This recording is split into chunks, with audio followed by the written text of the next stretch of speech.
wonderful lunch and you're ready for 1.5-hour session. I hope you're not too tired. Kindly switch off your phones or put them on silent. There will be opportunity to ask questions, of course, to the authors. We request you to keep your questions brief, possibly without an introduction of yourselves, if that's possible. And we'll start in 3 minutes.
Good afternoon, everybody.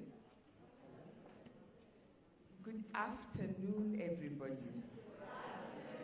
You know we're here to talk about Africa, and you sound like you've been dragged in kicking and screaming. Okay, that feels a whole lot better because you are in for such a treat. We have an amazing panel that is here with us, and it may not look like it is possible, but through this panel, we are literally spanning the world. We are starting with me, who is here grounded, holding us down, holding us at home, here in East Africa. But then we are going to stretch our wings and talk about what does it mean to talk about the sea is history in 2 ways. One, let's just talk about Africa. Can we do that? Will you talk back to us? Because I will come back to you as well. And then, let's talk Africa. You know us, Africa, let's talk. And because we are such a big, loving group, we're also going to have others in here with us. So I'm going to introduce the panelists who will be enabling us to have this amazing conversation. And I am really excited, I think all 3 of them, and the 4th voice that I will bring into the room, I think this is your first time in Kenya. Not in East Africa, but in Kenya. So welcome, karibuni sana. And in order of the way we are sitting, let me start with introducing on my immediate left, and I'm trying to make sure I get everybody's details right, with Hamza. Hamza holds an MA in English Literature and Civilization. He's been working in education and international development for a while.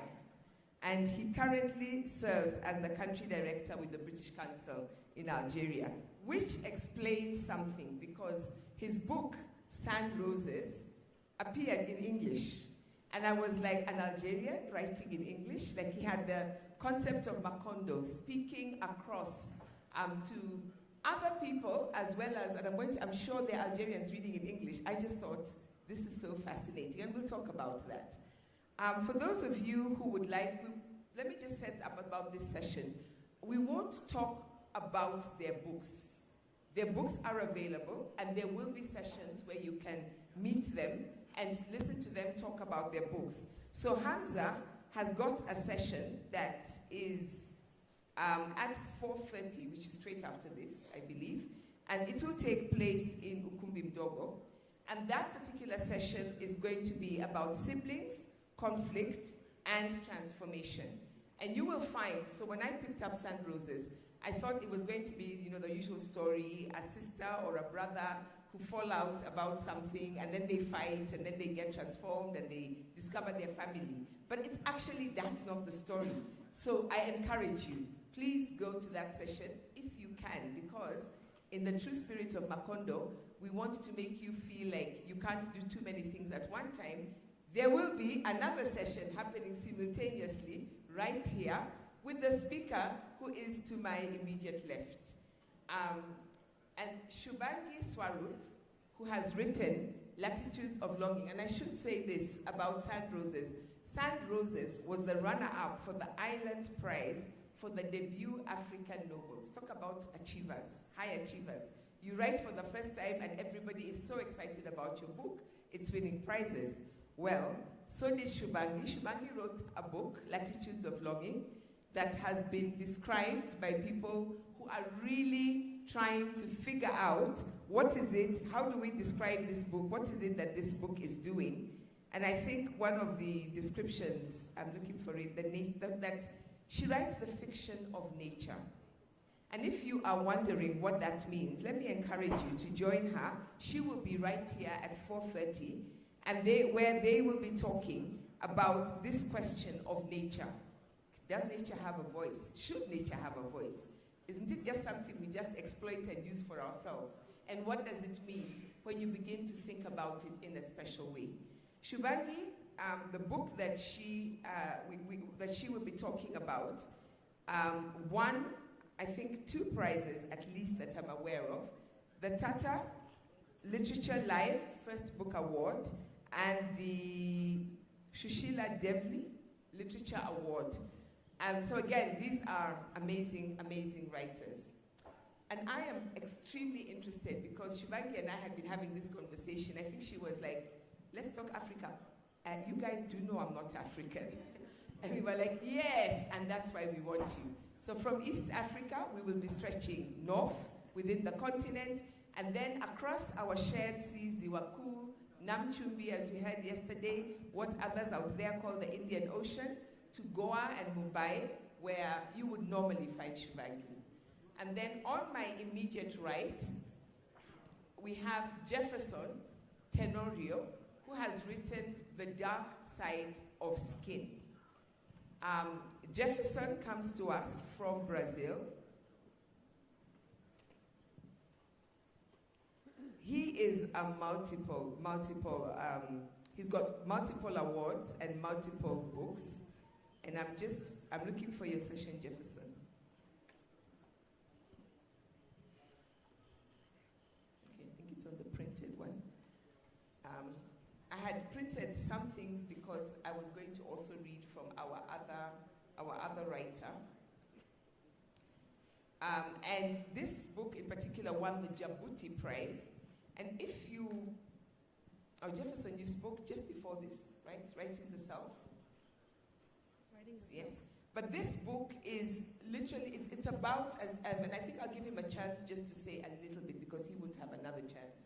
But this book is set in Brazil, and it really looks as the dark side of the skin. We are going to be talking about race. And those of you who attended this session last year would remember that Jamila Rabiero, who talked to us, spoke to us about how Brazil is often seen as this place where racism is a non-event. Nobody talks about it.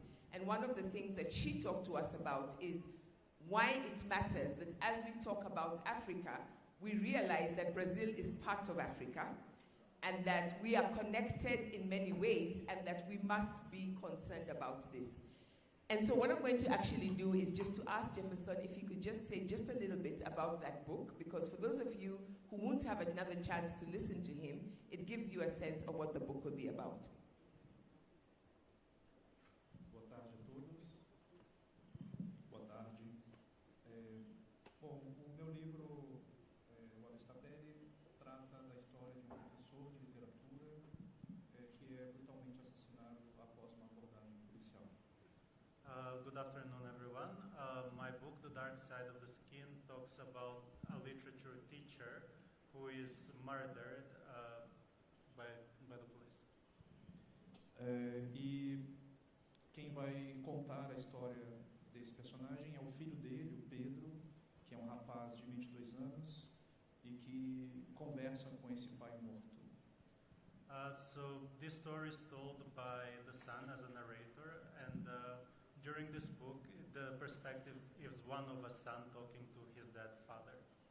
E durante essa conversa, ele inventa a história do pai para conseguir lidar com o luto e com a ausência paterna.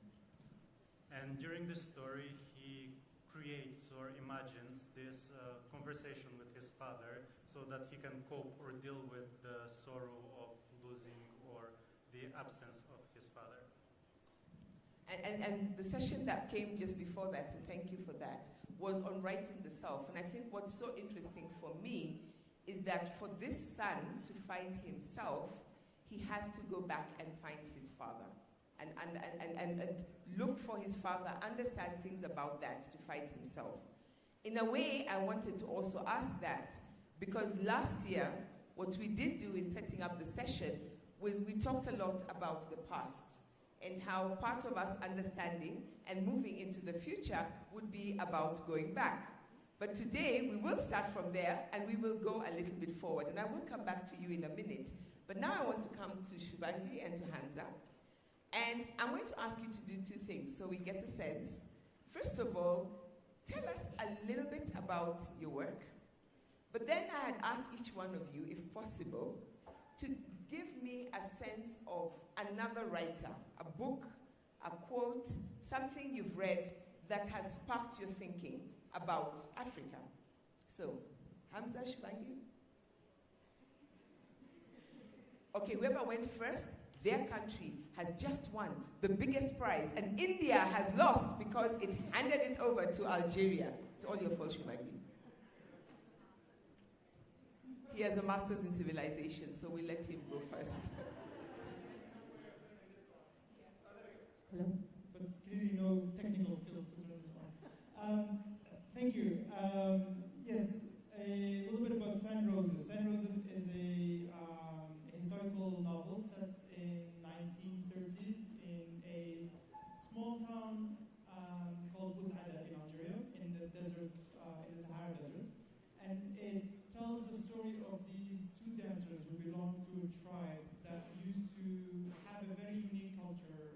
These were women who used to be raised from young age to sing and dance and entertain, and then at a certain age they would go and work at cafes in the city, and then they would sort of collect their dowries and go back to their village and marry someone and raise the next generation of dancers. And this is when I first learned about this part of our history, I was both fascinated but also annoyed that nobody's been talking about this, that this isn't something we learn about at school or we talk about. And so Sand Roses talks about these two sisters who were raised to be dancers, and they go to Bouzada to pursue their dreams. One of them wants to travel the world because these dancers used to attract a lot of tourists, a lot of painters, photographers. Some of them would travel to the circus, or go, at one point they went to Chicago to be part of the fair. The other one just wants to collect her dowry and go back and marry her fiancé. And then they learned that the city known as a city of joy for most tourists is actually a city of horrors for these dancers, because they, there's a lot of violence, there's a colonial army there, and it presents a lot of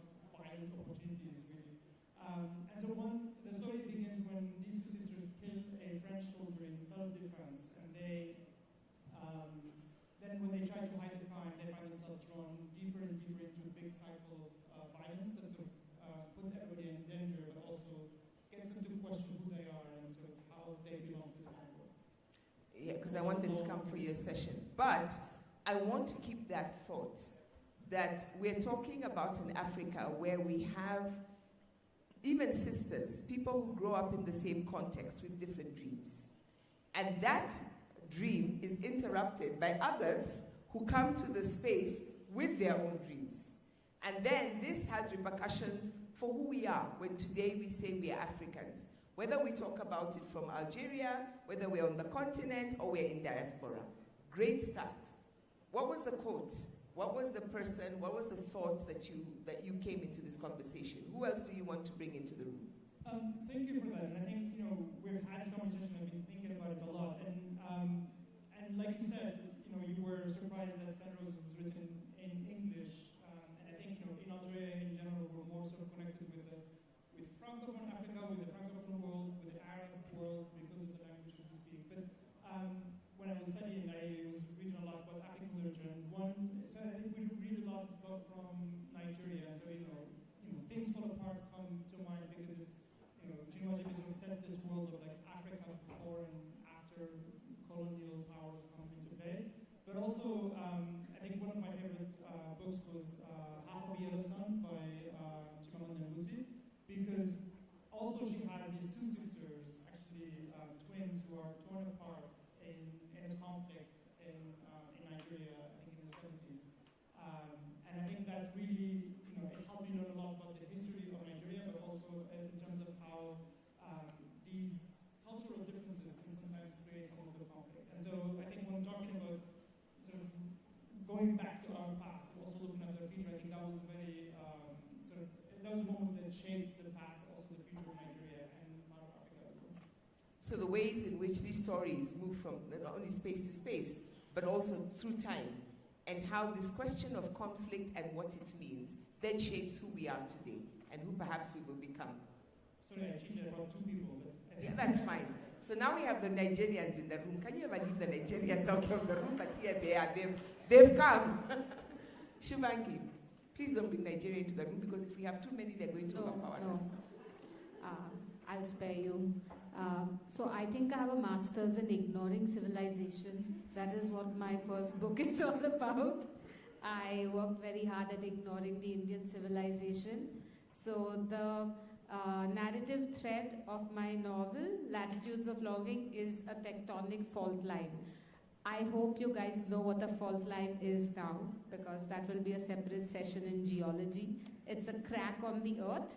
It's where two continental plates or oceanic and land plate meet.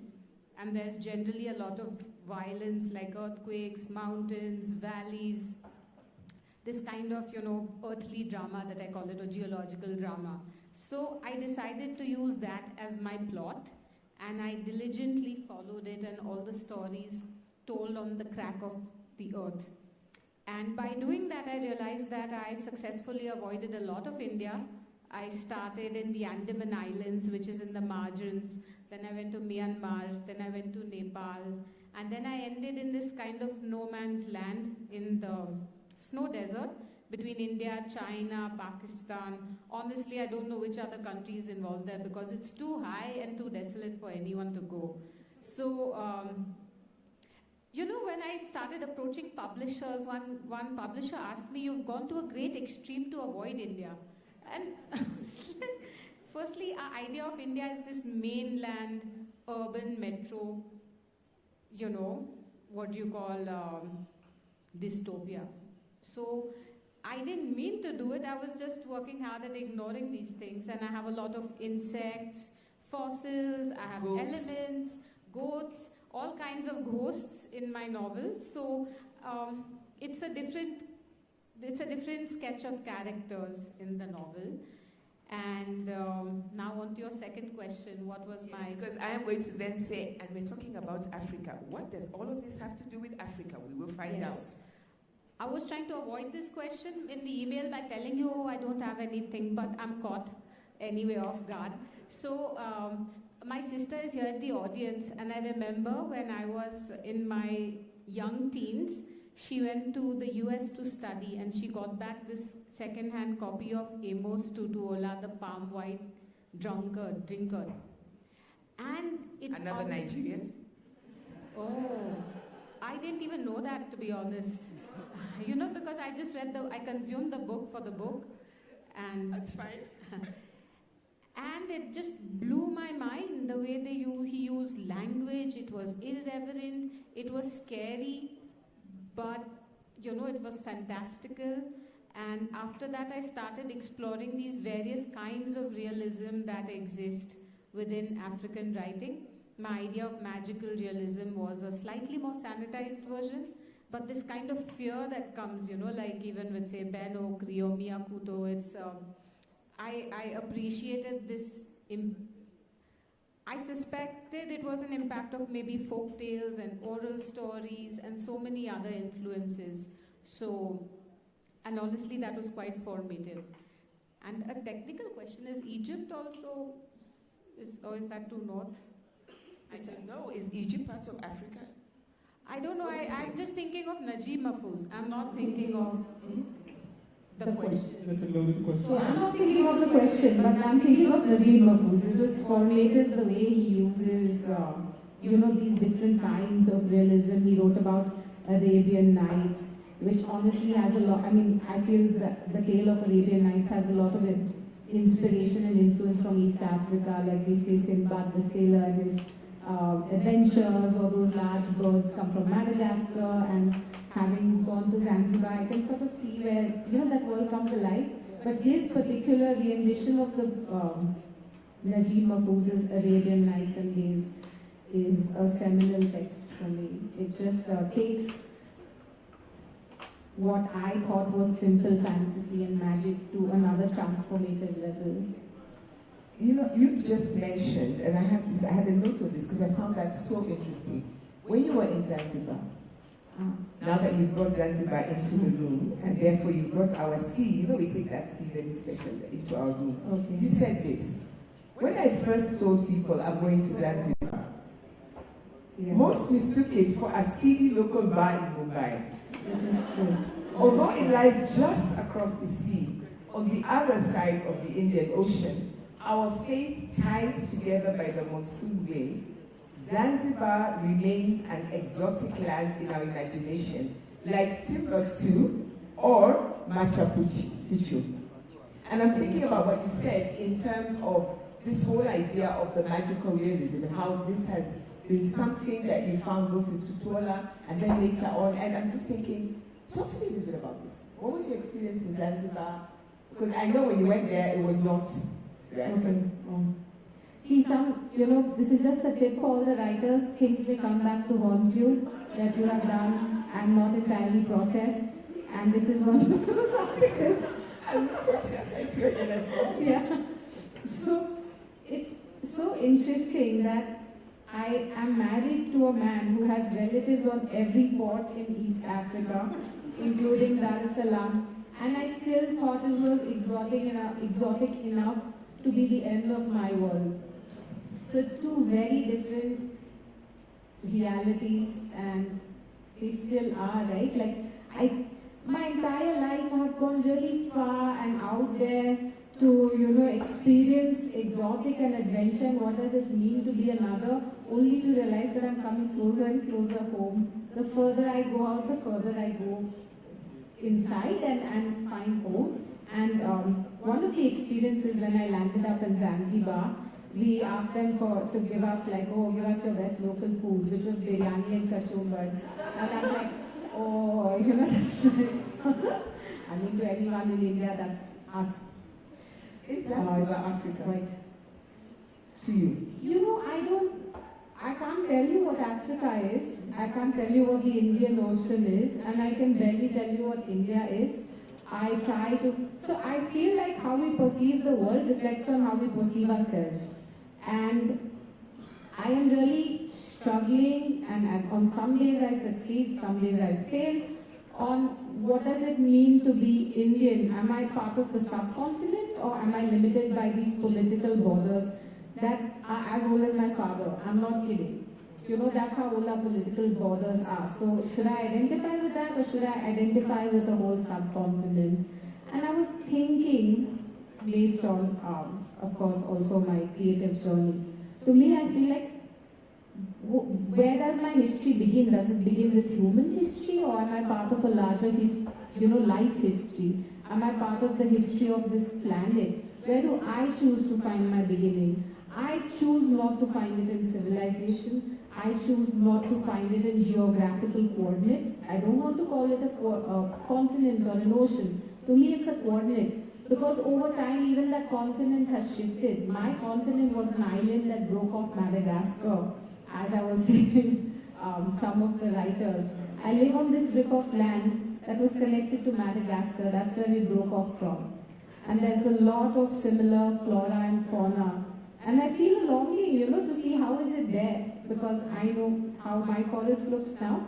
So sometimes I feel, does my history begin with the Himalayas? The Himalayas came up when India banged into Asia. It caused the entire monsoon winds, which makes so many of our lives and migrations possible. So where do we choose to put the beginning and end to our history? Do you see why this is? I always say this every time in a panel like this. I love talking to writers. We began with fault lines and mountains, and now we're in the sea, and then we have the water pushing an entire, so what we think of Asia today, has that just messed with your mind? Because it's in Madagascar, ours as Africans, right? Okay, let's keep the thoughts going. Last year, and it's so fascinating, you took us there, Aminata Fona's last thought was on the need to go into deep time and the need to understand that. And she also has been going into what is the earth telling us that then speaks to us about who we are as Africans. So let's hold those thoughts. As we now travel right across through the other sea, the Atlantic Ocean, and we end up in another continent that we are really connected to. So I'm going to ask you, who did you bring into the room? Which African, which writers, not necessarily African, which writers have inspired or influenced your thinking about Africa?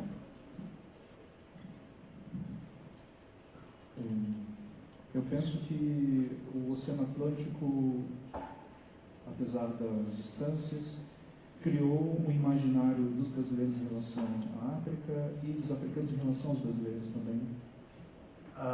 I think that the Atlantic Ocean created this imagery that the Brazilians have of Africans and how Africans perceive the Brazilians. E ainda bem que existem escritores africanos e brasileiros que acabam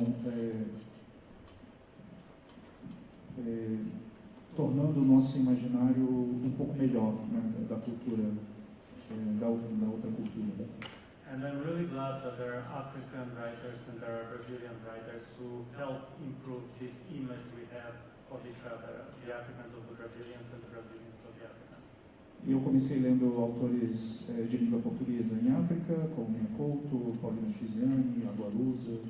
And I started by reading Portuguese authors in Africa, such as Macondo, and Paulinho Chiziano.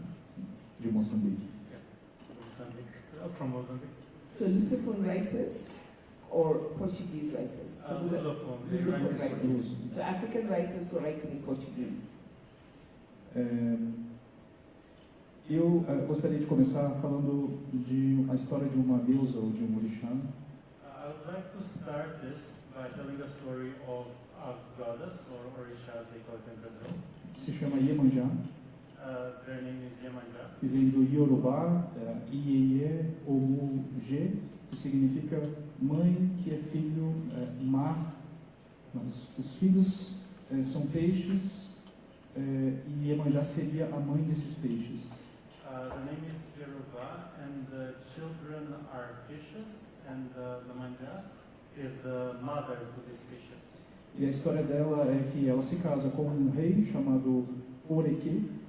And her story is that she marries a king named Oreque. E ele a trata muito mal e ela decide fugir desse casamento. And he very heavily mistreats her, and she decides to run away from this marriage. Então ela se transforma num rio a partir de uma poção que o pai dela, que é o oceano, dá para ela beber e se transformar num rio e fugir mais rápido. So she transforms into a river through a potion that her father, the ocean, gives her that allows her to run away faster from this dysfunctional marriage. Mas o rei Oroque, ele se transforma numa montanha. But this king Oroque, he transforms himself into a mountain. Então Iemanjá pede ajuda para um dos filhos, que é Xangô. Iemanjá then asks one of their children for help, who's Melo, que joga um raio no meio da montanha e abre um caminho para que ela chegue até o mar. so that he may throw a lightning bolt at the mountain to open a path so that she can finally reach the sea. Então ela se transforma na mãe do mar. Então todo aquele que entra no mar automaticamente se transforma em filhos de Iemanjá. And that transforms her into the mother of the sea, and everyone who enters the sea turns themselves into the children of Iemanjá. Mas não esqueçamos que o mar também é um lugar de acolhimento, mas também é um lugar de tragédias, de revoltas, de tempestades. Então não é qualquer mãe. Quando a gente entra no mar, precisamos pensar também nisso. But let's not forget that the ocean is not only a pleasant entity, it's also a place of destruction, a place of revolution. So when we go to the sea, let's always keep that in mind. O mar, para os africanos e para a sua diáspora, é um lugar também de morte e de identidade e de unificação ao mesmo tempo. The sea to the Africans and the diaspora is a place of death, but also of unification. E há também todo um projeto de colonização quando há uma ideia de fixação de uma única identidade. There's also a project of colonization when there is a fixation on this very single individuality or personality. Portanto, o mar nos ensina a ser fluidos, a ter mais identidades, a ter múltiplas identidades.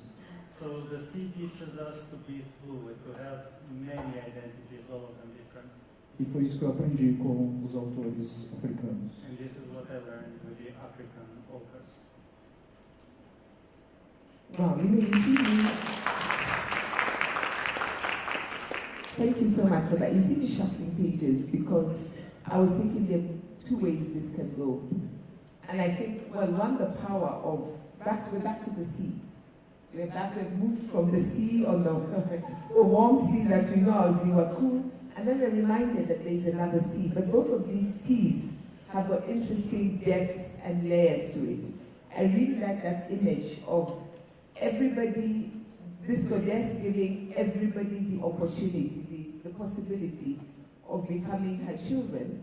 But as you said, there's a second, this side has got, there are two sides to the coin.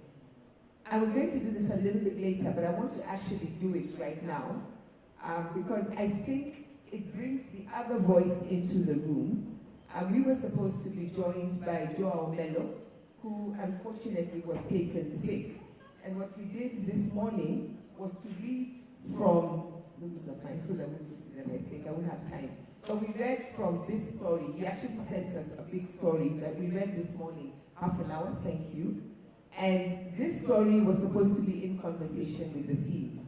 What I want to do is just read 2 paragraphs of it, and then tell you a little bit about that story, because he picks up exactly where Jeferson has stopped. And then I'll come to all of you and ask you where your thoughts are. The story is called The Day Charles Bosangwa Arrived in America. And he said, with his apologies, if we could read a little bit of the story, it would be his voice into the room. I'll tell you how the story ends, but I think it's really important to start by hearing how it begins. The world had not yet lost its way when the Marabouts told Charles Bosangwa that he would arrive in America, of course by way of New York City, and that it would be raining the day he landed at JFK Airport. He lived in an obscure slum in a remote African city, unworthy perhaps of any literary attention, in the midst of other equally indigent beings, unemployed, beset by malaria and other arcane diseases that stubbornly resisted domestication, sexually out of control, hounded daily in the streets, alleyways, and squares by millions of religious messages, ecumenical, delirious, and aggressive, salvatory in intent, that pierced his body and shredded his fragile brain, packed with empty, dangerous, and perhaps pre-revolutionary thoughts. All those messengers, nameless messengers, coexist in a heterodox but imperious relationship with dirty, squalid dogs, shameless, cynical rats, agitated pigs, hens, and even young goats, like a veritable community that, in an extraordinary display of peaceful coexistence that others should emulate, share the cramped and labyrinthine space available, the plentiful puddles of dark water infused with mud and other deleterious, some of it enigmatic, and the foul smell that completely permeated a universe enclosed upon itself from which nothing emerged or ever would emerge to the rest of the planet. Thus, everything seems to be in its place. A perfect balance that makes things work. One day, however, Charles Busangwa woke up with a headache. But it wasn't a normal headache, one of those that manifested themselves since before he was born. For he had inherited it in the placenta of his mother, and it would accompany him all his life, up to the inevitable episode called death, which would be transmitted in like fashion to his descendants, and to the descendants of their descendants, and to the descendants of their descendants, and to the descendants of their descendants. Such headaches he took in stride. If they extended through his forehead and were more or less diffuse, accompanied by generalized and uncharacteristic body pain, the most probable cause was malaria. If they were concentrated in the middle of the forehead, and in some cases spread to the nasal sinus, the cheeks, and often the eyes, it was merely a symptom of a cold, however bothersome. Finally, those especially intense and irritating pains localized at the crown of his head, behind his ears, or at the base of the neck, could only have one treacherous and insidious cause: hypertension. The headache with which Charles Busangwa woke up on the day when he made the unforeseeable decision that, for reasons of which I am at present unaware, would come to jolt in an unusual and profound way the great American nation, unless there is some surprise before the end of this account, was completely unlike the atavistic headaches that had always plagued him before. In truth, it was so strange that he himself did not know how to characterize and define it, much less identify its cause. I will not, therefore, presume to relate it. Artistic license, or if you wish, irresponsibility, has its limits. What matters is that morning, Charles Busangwa decided to emigrate to the United States. Actually, the United States was already inside him for a long time. I want to pause there. What the story then goes to do is to talk about the many ways the United States had entered him, the many ways in which the United States then began to embody this space that you could become a global citizen. And the whole story is about his dream to leave his nameless village, to cross the continent, to go to Libya and attempt the crossing across the sea to Lampedusa in Italy so that he could achieve this dream. So I want you to sit with that for a while I don't know if I'll tell you the end of it or not, and what happened when he got to the other side.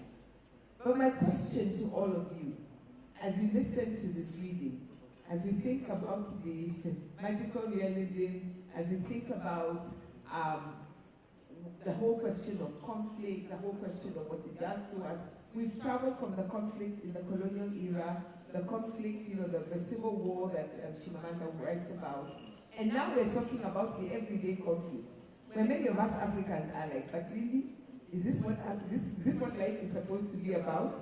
And where our dreams take us across the ocean, which we have been told by Jeferson is double-sided, across the Atlantic to America, where we can become global citizens and everything can fall into place.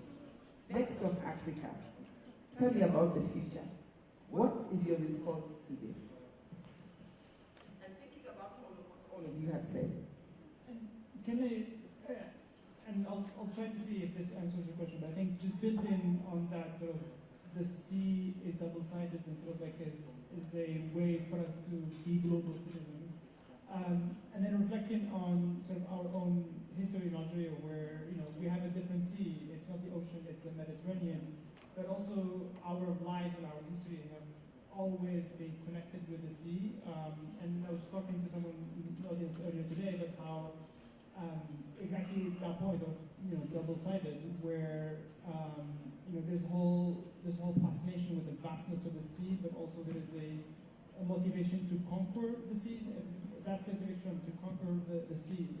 And so there was a time where there was a lot of corsairs from Algiers who would go around the Mediterranean, and there was a point where they even got all the way to Ireland. They were bringing in slaves. There was a lot of trade, and so Algiers at one point was a very diverse sort of city to be in.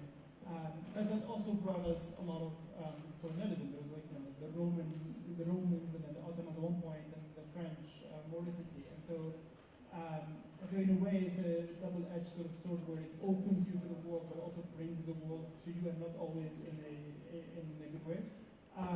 And then I'll bring in one other element. I think we've talked about the sea, we've talked about the ocean, we've talked about the mountains, and I think in Algeria we also have the desert, which is this sort of, which is also very similar to the sea because it's this vastness, and it also gives people the same fascination of what's the potential, what's behind the desert, and then also motivation to conquer the desert.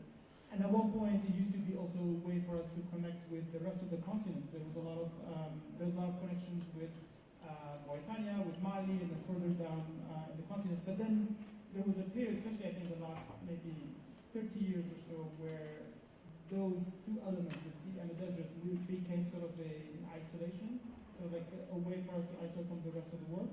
Because we're going through the civil war, and then I think we contracted into ourselves, and now the world doesn't know much about us.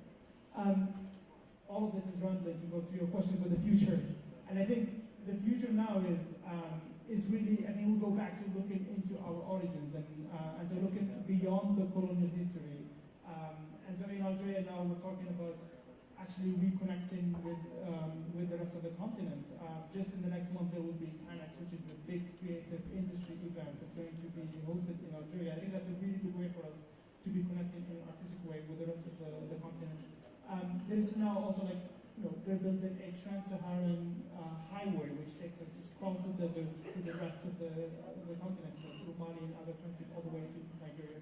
But still, it's a way for us to be reconnecting. And I think that's a way for us to really explore our identity beyond beyond what the colonial history has brought to us, and finding ourselves, the depth of ourselves, in order for us to be moving forward. And that could make us very much a global citizen, or like a global community, just because of our rich history that has come in different ways from the sea and from the desert. Does that answer your question?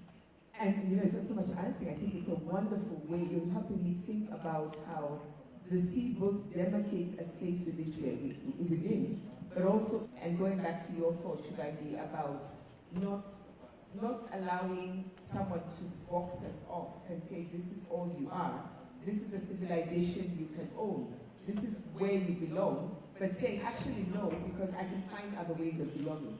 I'm thinking about the Algerian War of Independence and how that, at that point, was so inspirational to so much of not just Africa, but if you think of places like the Bandung Conference and so on, these connections were being felt way beyond the borders, and the sea was really an amazing way of connecting. And I think you're bringing those thoughts to us.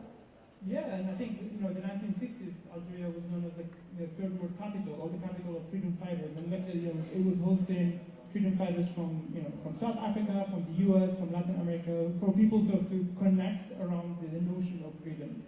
That has disappeared at one point where we're busy with our own internal problems. But I think, that's one model, that's one way that, any country sort of could be serving in that respect. Yeah, and thank you for reminding us. We ever see that in the room now is the Mediterranean, which both, now we've come from Angola and then connected to what you're saying. And I want to come to now, I'd love to know Shubhangi, I'd love to know Jeferson. We are now going back to your thoughts and being in conversation, because where you brought us, Hamza, is that past must make us reach towards the future. And we're talking about, let's talk Africa, but talk about us as part of this big global space. And what does it mean that in this story, Africa is like at the bottom, at the end, and saying, actually no, how do we move back into the space where we're global citizens too? And this is what we have to offer. Shubhangi, there's an expression that's coming to your eyes somewhere along that I'm just fascinated about. So I don't want to put you on the spot, whichever of you two wants to go, but I'm intrigued by that.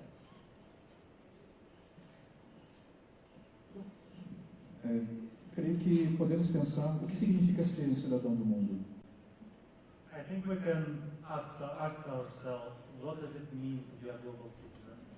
Para mim ainda é uma grande utopia pensar em alguém que possa ser de fato um cidadão do mundo, apesar de todas as barreiras e distâncias que nós temos hoje. To me, it's still somewhat of a utopia to think of someone as a global citizen, even with all the barriers and also our borders that we have currently.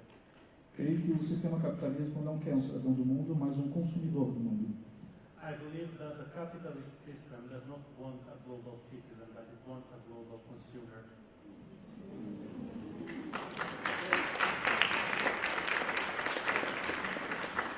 Uma tentativa de unificar um jeito único de viver, um jeito único de se vestir, um jeito único de comer.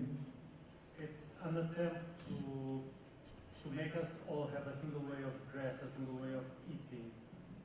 E quando nós miramos ou olhamos demais para o mar, nós nos esquecemos que temos que olhar também para a terra. And when we look for too long at the sea, we forget that we must also look back at the land. E olhar para a terra significa olhar para nós mesmos e entender que não podemos olhar para o outro apenas como a diferença.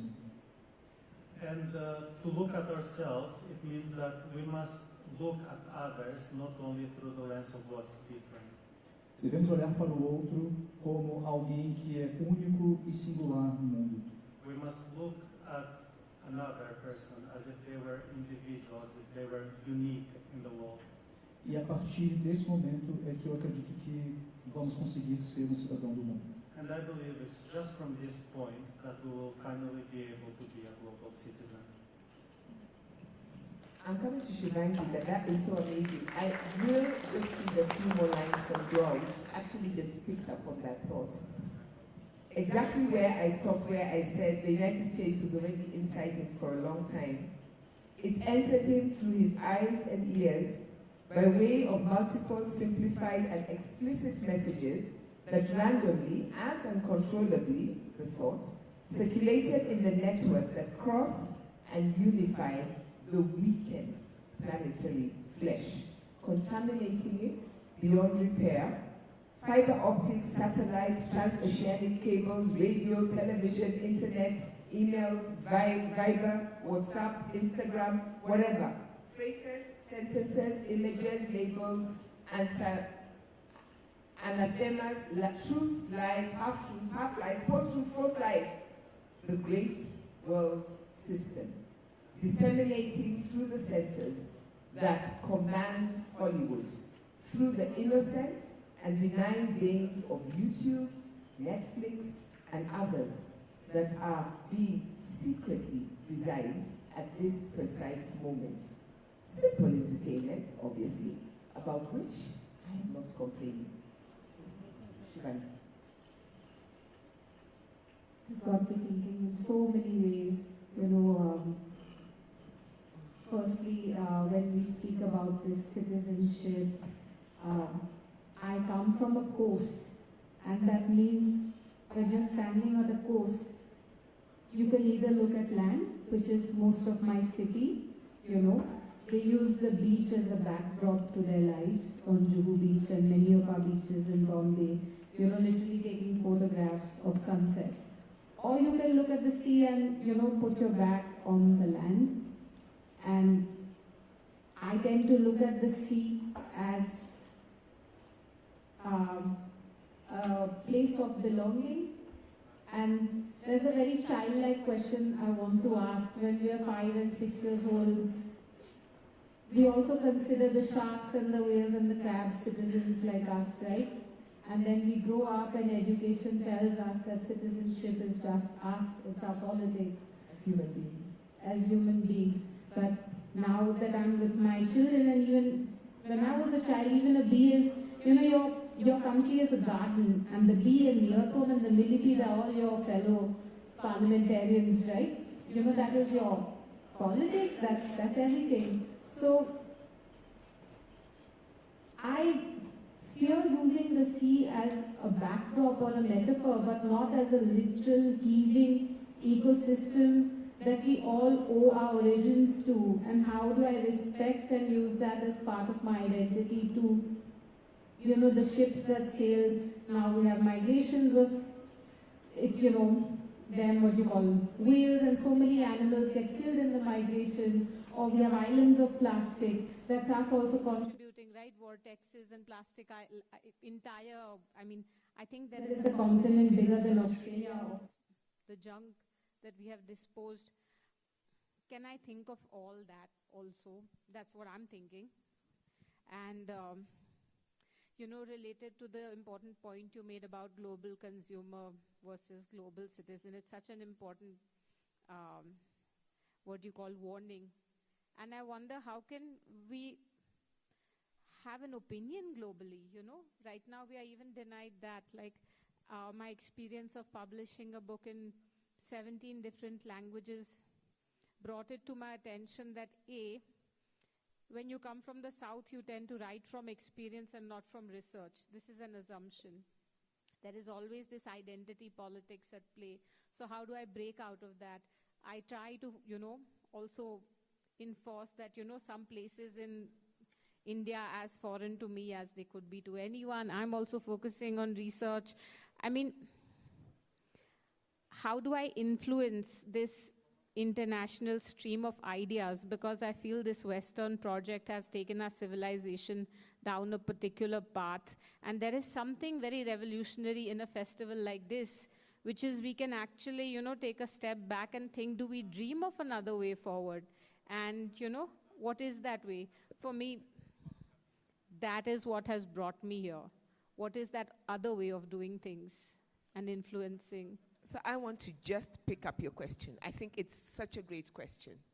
If we were to dream, right? And I know, Jeferson, you said it's so difficult, it feels like utopia, because we are often so bogged down with the realities of what we face in our everyday.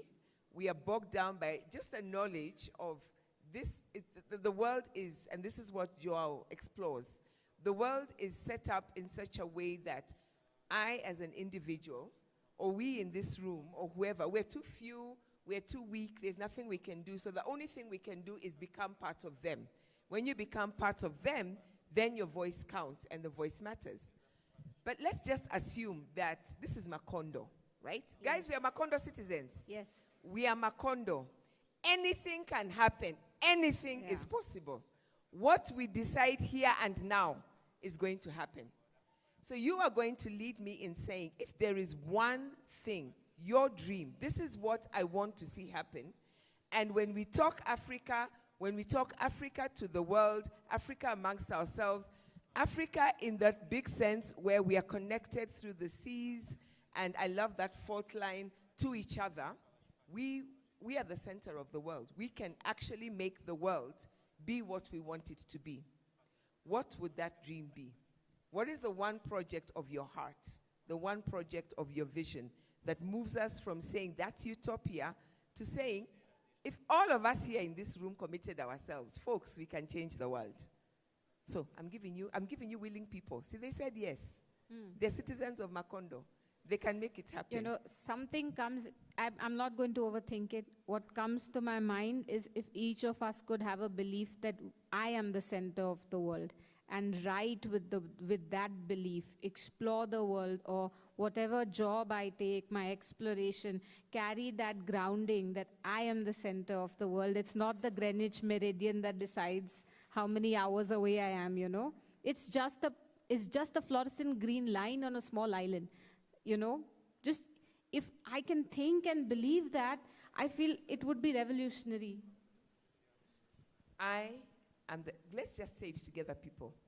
I'm saying it. You people don't seem to believe it. Let's say it like we believe it. You're talking to yourself. Talk to self. Don't wait for me. I'm saying it. I'm talking to myself. I'm talking to Mshai. 1, 2, 3, go. Mshai, I am the center of the world. Say it like you believe it. I am the center of the world. Let's take that thought. You have an opportunity to push back to her and tell her, hey, Shubhangi, that one is, I don't buy it. Eu só ia dizer que eu tenho sobrinho que, se a gente disser isso para ele, eu acho que não vai ser muito bom. Sobrinho de 4 anos de idade. I have a nephew who's 4 years old, whom I believe if we told that to him, it wouldn't be a very good idea. Yeah, unfortunately, we know yours is 4-year-old. We have people in Kenya who will remain nameless, who believe that about themselves, and it hasn't been good for us. But I'm coming to your project, right? Oh, yes. Okay. Hamza? My dream is for Macondo to colonize the world. So just half kidding. I was going to say colonization. Ouch. No, but really I think it's for Africa to, I think 3 main things that really come to mind. I think one, for Africa to embrace its identity, to recognize the diversity within the continent, but then also to connect as a continent, and I think that's very important.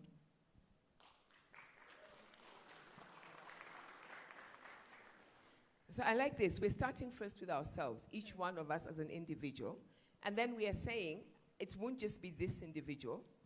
That individual will connect, will recognize that we don't all have to be the same, and then we will, what was the third one? I was trying to take the notes. And then to connect. So once we've identified, or we've embraced our identity, we've sort of recognized the diversity, then we can sort of connect. Hamza, let me push you back on that. We've been doing that for a century and more. In fact, we've been doing that for centuries. And we are still here. Give me, how does this look like for you?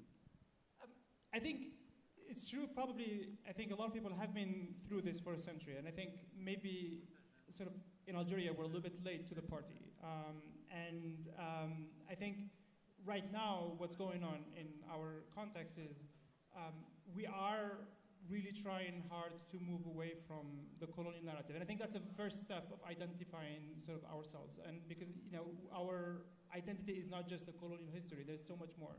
So now you can see, for example, people going back to what was going on in the 1500s. I always cite an example of a movie that came out last year. It was a big success. It's called The Last Queen.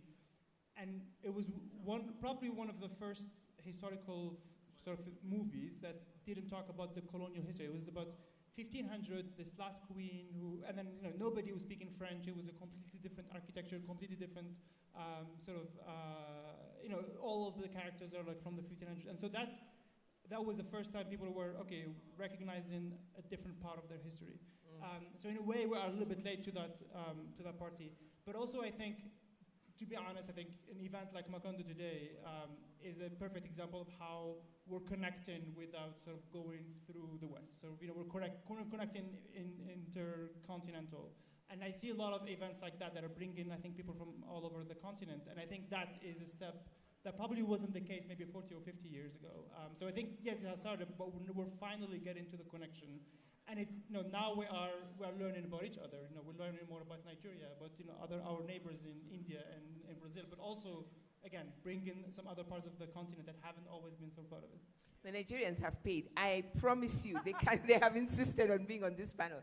What you're saying that is so important for me is that sense of saying, in this moment, if we are the center of the world, there can be many centers. One of my favorite teachers, Carl Boyce Davis, talks about moving beyond unicentricity and saying there can be many centers, but we are the center of the world, and we figure out the world from ourselves, and we make our connections and engagements without worrying about what other people are thinking. And we'll go out to them, but we start where we are.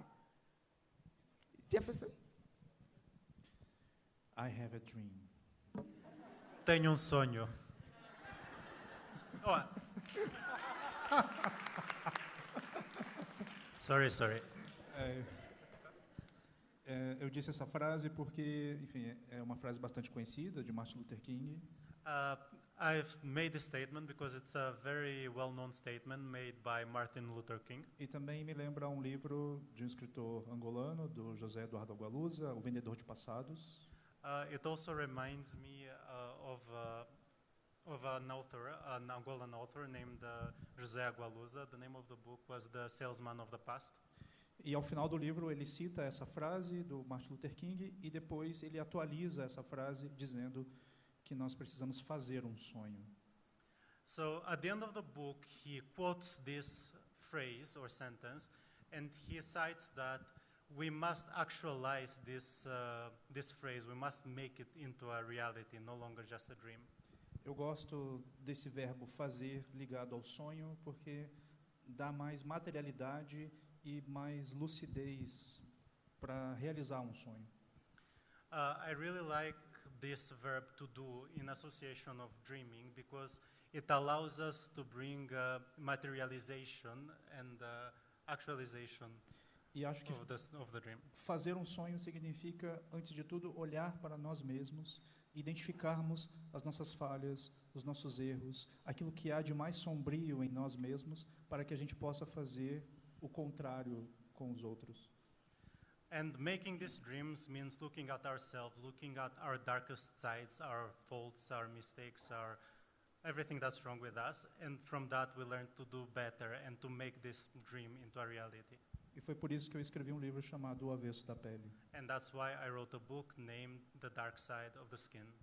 Porque é desse modo que nós podemos criar um mundo onde nós não precisamos, num evento, falar sobre gênero, sobre raça e sobre o capitalismo. Because this is how we can create a world in which we don't need to come to an event and talk about gender and talk about race and talk about capitalism. Essa seria a minha Macondo. This would be mine, Macondo. It's so interesting. Last year, Yvonne, I think it was, who talked about world making as a big project. And we've come full circle. It starts with saying I'm the center of the world, but then being really honest about what that means, and then engaging with others, knowing they're bringing their truth, they're bringing their skills, they're bringing their baggage. We'll work it out together, but not being afraid. And I really like that we're starting with the individual, because when you think about getting the government to do things, it just feels impossible, but we're starting with ourselves. And because we're starting with ourselves, I'm now going to come to you, right? You may have a question. You may have something about one of those dreams. We're talking Africa. We're talking as Africans. We're talking as people in Africa.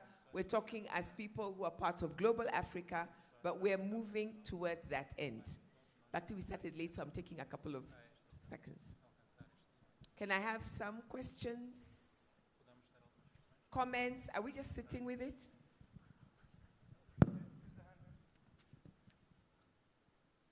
Okay, I see one. Do we need more than one mic? Okay.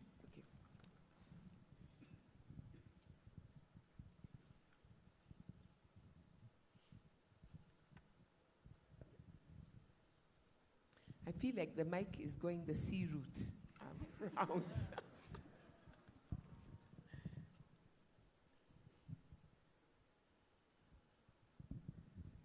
Oh, it's coming.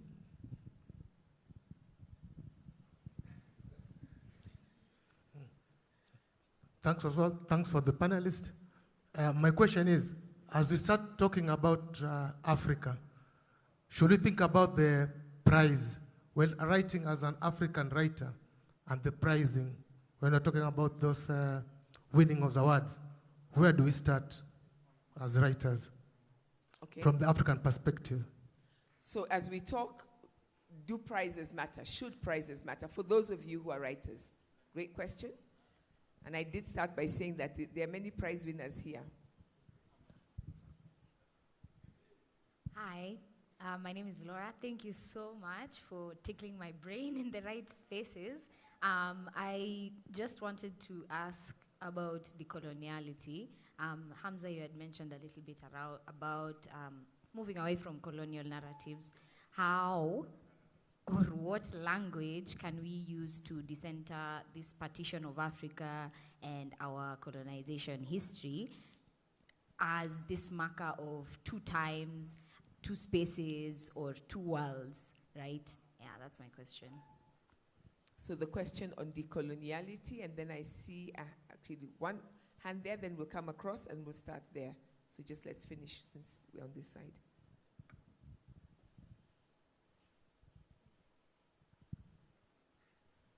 So before you became writers, I think all of you had like people who inspired you guys. Can you please tell us more of the people who inspired you and became authors? Okay. And I'll ask them to come to that question if they can, because those are questions that will also be answered in the other sessions.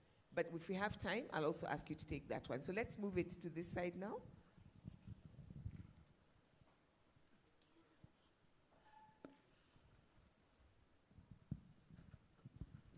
We're thinking Africa. We're thinking about what we need to do. I'm so happy to know that next year, by the time we come back to Macondo, we'd have done most of the groundwork and we'll be moving on to the next level. This is the power of Macondo.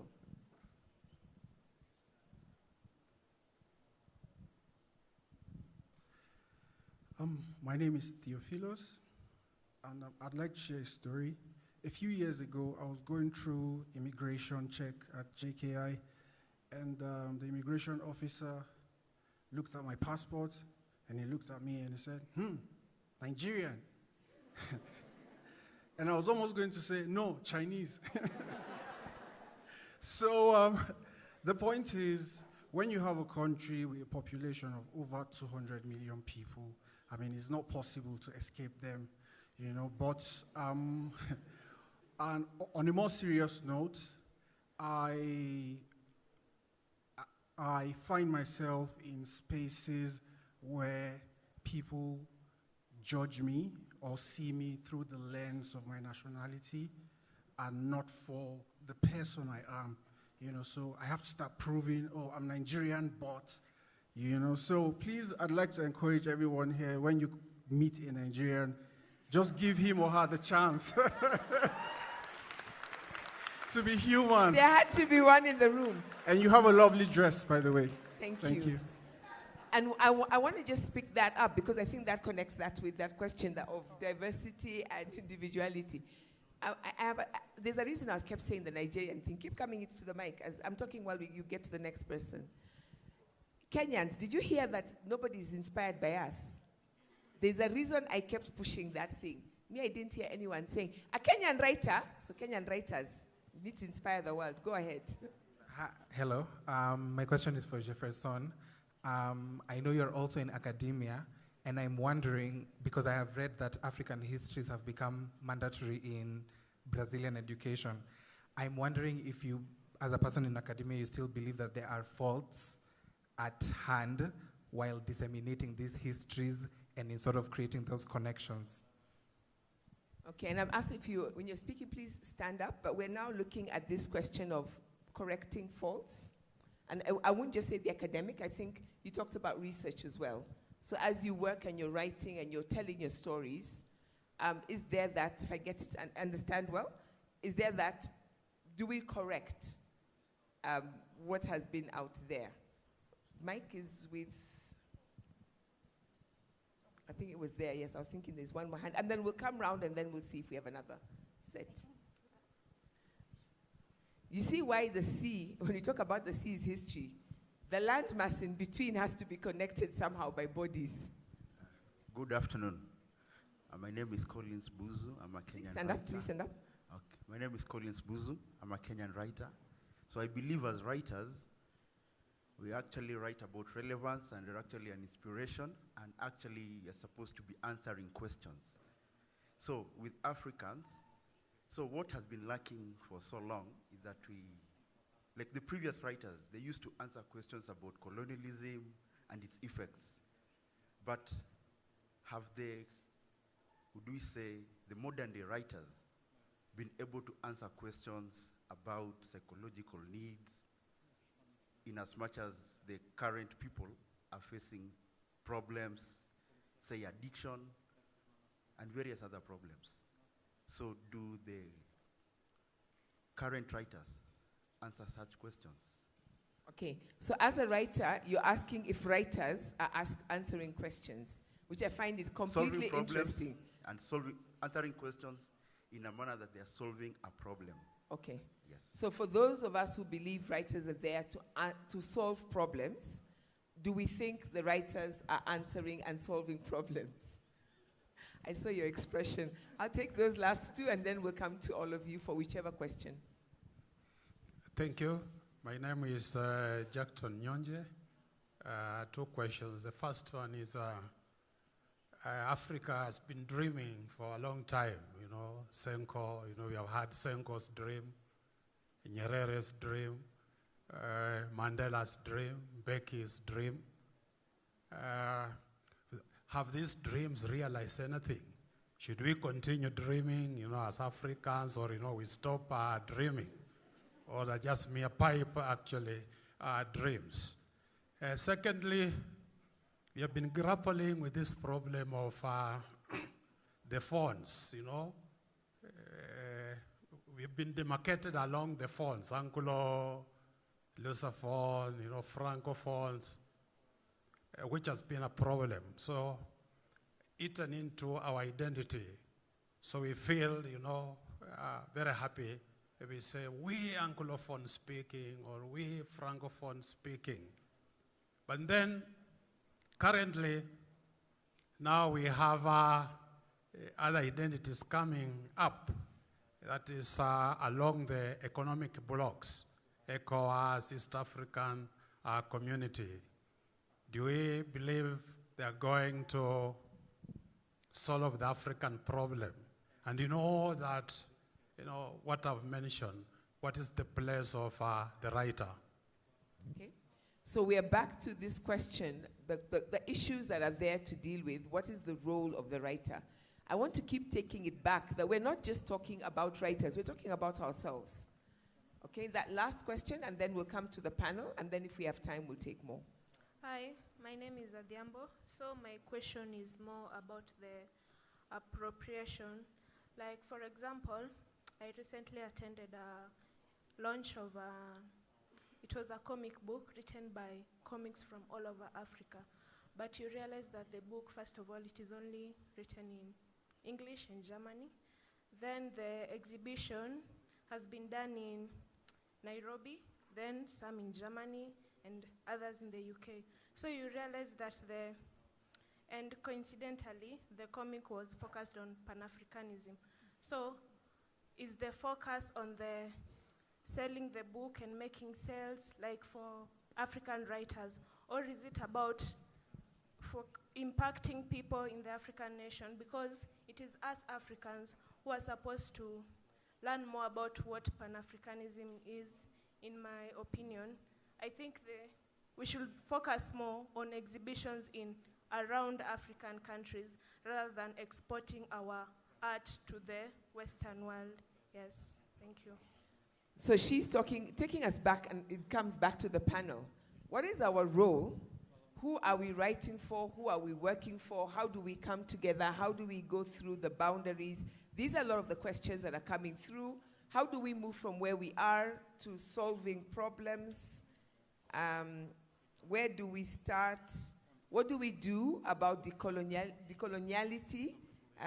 It's not sitting in the National Theatre and thinking back to the decolonizing the mind 50, 60 years ago, all that comes back to our minds. So I'm coming to the panel.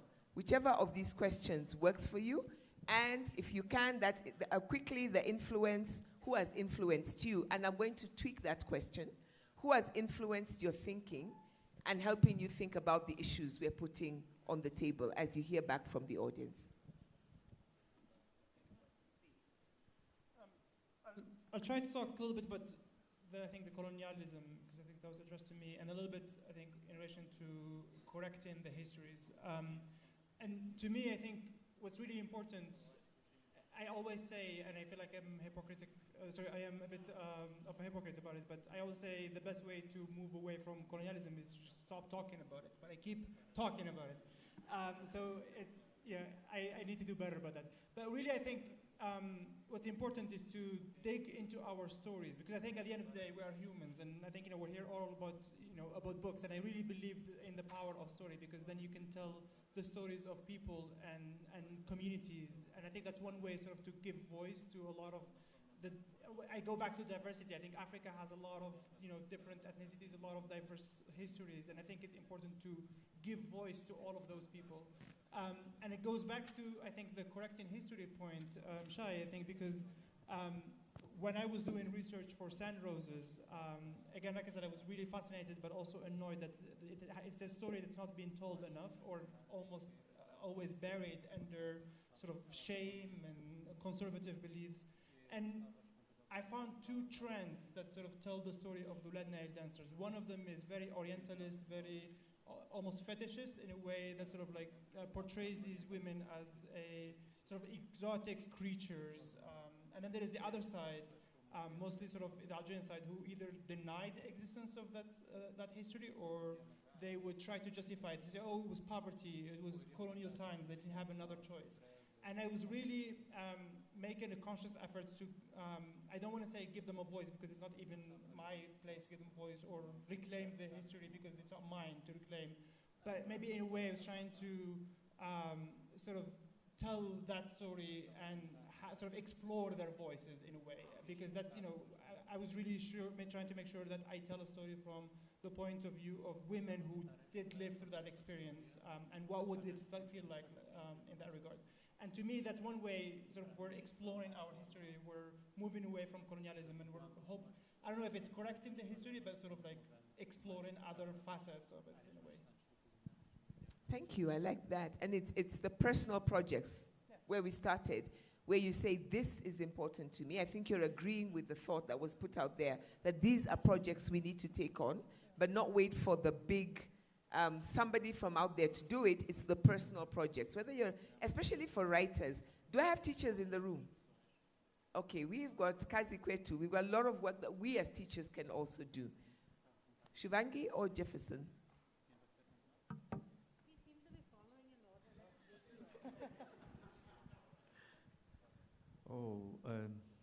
Many questions. São muitas questões.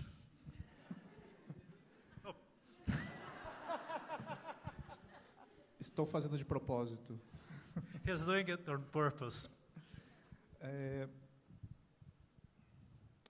Se conseguirmos responder a todas essas questões, creio que vamos conseguir criar Macondo hoje mesmo. If we could answer all those questions, I believe we will be able to create Macondo today. Portanto, o que eu vou dizer aqui será para criar mais perguntas do que respostas. So what I will say now is to create more questions than answers. Vou citar uma intelectual nigeriana chamada Yoronke Oeumi, me desculpem a pronúncia. I will quote a Nigerian writer. Her name is Yoronke. Yoronke Oeumi. Yoronke Oeumi. Desculpe minha pronúncia. I apologize for the pronunciation. Foi uma intelectual que eu estudei durante o meu doutoramento no Brasil. She was an intellectual whom I studied during my PhD in Brazil. E ela tem um livro chamado A Invenção das Mulheres, onde ela fala sobre questões de gênero, feminismo negro, identidade. And she has a book, como se chama? A Invenção das Mulheres. The Invention of Women, that touches on gender, on black femininity, and identidade. Identity. E num dos capítulos ela diz que a principal forma que o Ocidente tem de apreender o conhecimento é pela visão. And in one of the chapters, she claims that one of the ways that the West has of imprisoning us is to muddle our vision. E isso tem a ver com a questão da imigração. This is related to the matter of immigration. Porque se o único modo de compreender a realidade é pela visão, é muito importante para para essa forma de conhecimento, definir muito bem quem é branco, quem é negro, quem é homem e quem é mulher. It is very important, if we are to retain this vision, to separate and identify individually who's white, who's black, who's a man, who's a woman. Porque a visão identifica, classifica e depois oprime. Because this vision identifies, classifies, and then oppresses.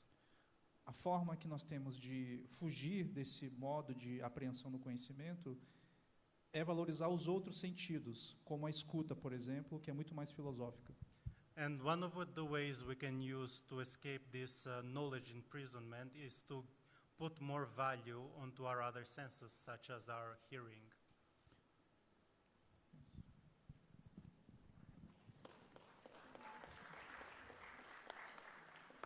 So I'm thinking with you, Ngugi wa Thiong'o has an essay where he does say that the artist's role is to ask questions. It is not to answer them. And so I concur with you that these questions are not just being put into the room for the panel to answer, but I think they're amazing questions, and thank you to everyone who's asked a question, because you're helping us to think about some of these things for ourselves. And thank you also for that citation from Oyeronke Oyewumi and her project. What I'm really liking about this is we're beginning to ask, are we thinking with each other? Are we reading each other? Are we learning from each other? So back to your conversation of coming in and understanding the diversity and then picking it up and then learning from each other and creating projects together. I really like the fact that this is being reinforced in so many different ways. Thank you for that. Sorry, to add one thing. You know, I'm acutely aware of, when we speak of colonization, that I am also a modern day colonizer, in especially my part of the planet. My government has also taken over islands where, you know, we are responsible for perpetuating the same cycle of colonization. There's a question I would like all of us to ask. Sometimes some people don't want to be with us, but we force them to be with us. You know, I don't want to say who. In my context, it's very obvious. And at those times, am I thinking like a colonizer? That is a large question politically.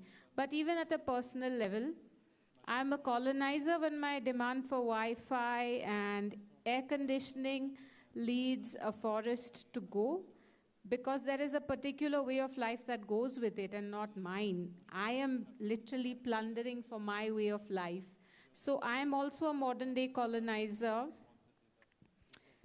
in a different context. And do I have the honesty and humility to acknowledge that and work with that? Shubhangi can always be relied upon to start us, like, I feel like we could start a whole new conversation. Because we've talked a lot as if we are the ones who are fighting that oppressive power. And now she's turning it around and saying, what if that oppressive power is us? And what if, yes, it's me, it's, you know, each of us, but also that it isn't only about the human world. And I think, personally for me, even reading your book, I kept going back to that I go through life and it's human beings that matter. And you kept reminding me that we're just a small part of what this is all about. And what does that mean? I feel like we could start a new conversation, but we really have to come to an end. I was going to say, I'm going to come to each one of you for one last sentence. And the reason being, I'm aware that some of you are going into other sessions immediately. Otherwise, I would take the minutes that I know we started a bit late, but I also want to be fair on you because I know you're going into sessions in a few minutes. Not to say much, but just it was amazing that we ended on that note that, I am a small and important part of the universe, which was a far cry from where we started. I am the center of the world. I am the center of the world. I may be small, but I'm the center. And I can bring change. I'm going to come to, now we've started a new pattern, right? Now we're going this way. If any of you has a last sentence or last thought in Portuguese or in English, let's see what you want to do this time. Vou voltar para o Brasil com essa frase de ser o centro do mundo e com a ideia de que o centro pode ser em todos os lugares, menos um lugar de opressão. Obrigado. I will go back to Brazil with this idea that anyone can be the center of the world and that there are many centers of the world except in a place where there is oppression. Thank you very much.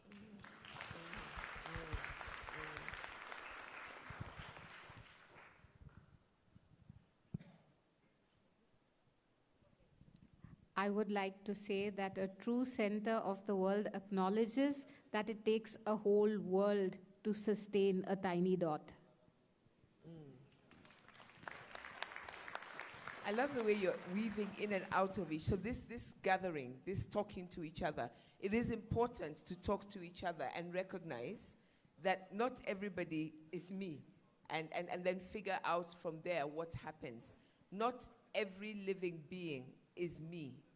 I am not, even if I'm the center of the world, I am not the priority of the world. And as you were speaking, I have to end with just one last stanza from a poem. But before I do that, please join me, first of all, in giving a big vote of thanks to our amazing sign language interpreter. We've talked about languages, and I cannot tell you how thrilled I am that we have languages that are not only being heard through the ears, but we've also moved to another space of transcending boundaries. So thank you to you and your colleagues for making that possible. Let me also thank the amazing technical team that keeps us running, so that you can hear us, you can see us, we can be on this stage. I also just want to remind you that these books are outside. You can get them in the bookshop. Our amazing panelists are around. If you can't get to their session or you want to talk to them a little bit more, they will be somewhere in the space. Jeferson Tenório has written The Dark Side of the Skin. Hamza Koudri has written Sand Roses. João Melo has written Angola is wherever I plant my field. And trust me, his stories are just amazing. They're short stories, and you will thoroughly enjoy them. And Latitudes of Longing has been written by Shubhangi. Please give them a round of applause.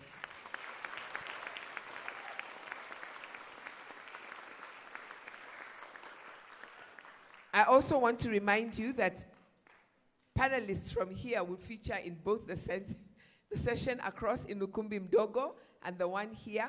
I will not judge you for which one you go to because I don't know where I will be. I'll probably end up somewhere in between and trying to go back and forth. And that this evening, when the sessions are ended, please, after 5:30, there is a performance right here in this theater of a film, Vuta Nkvute, and that we do continue tomorrow. I want to end with these last lines, and it's just the end of a poem by Christine Craig, which is called The Chain. And it kept coming to my mind as you were speaking. The beginning of the poem talks about, and I won't go to that beginning, but it starts by saying, it's somebody who says, I must speak now. Things are pressing on my mind, and I must break free. And as you spoke, these last lines resonated in my mind. This is Christine Craig from Jamaica. And you must know this now. I am a free black woman.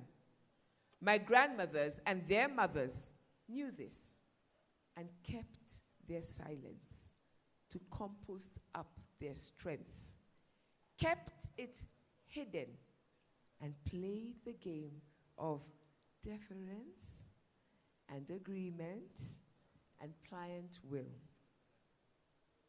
It must be known now how that silent legacy nourished and infused such a line, such a close-linked chain to hold us until we could speak, until we could speak out loud enough to hear ourselves, loud enough to hear ourselves and believe our own words. Thank you.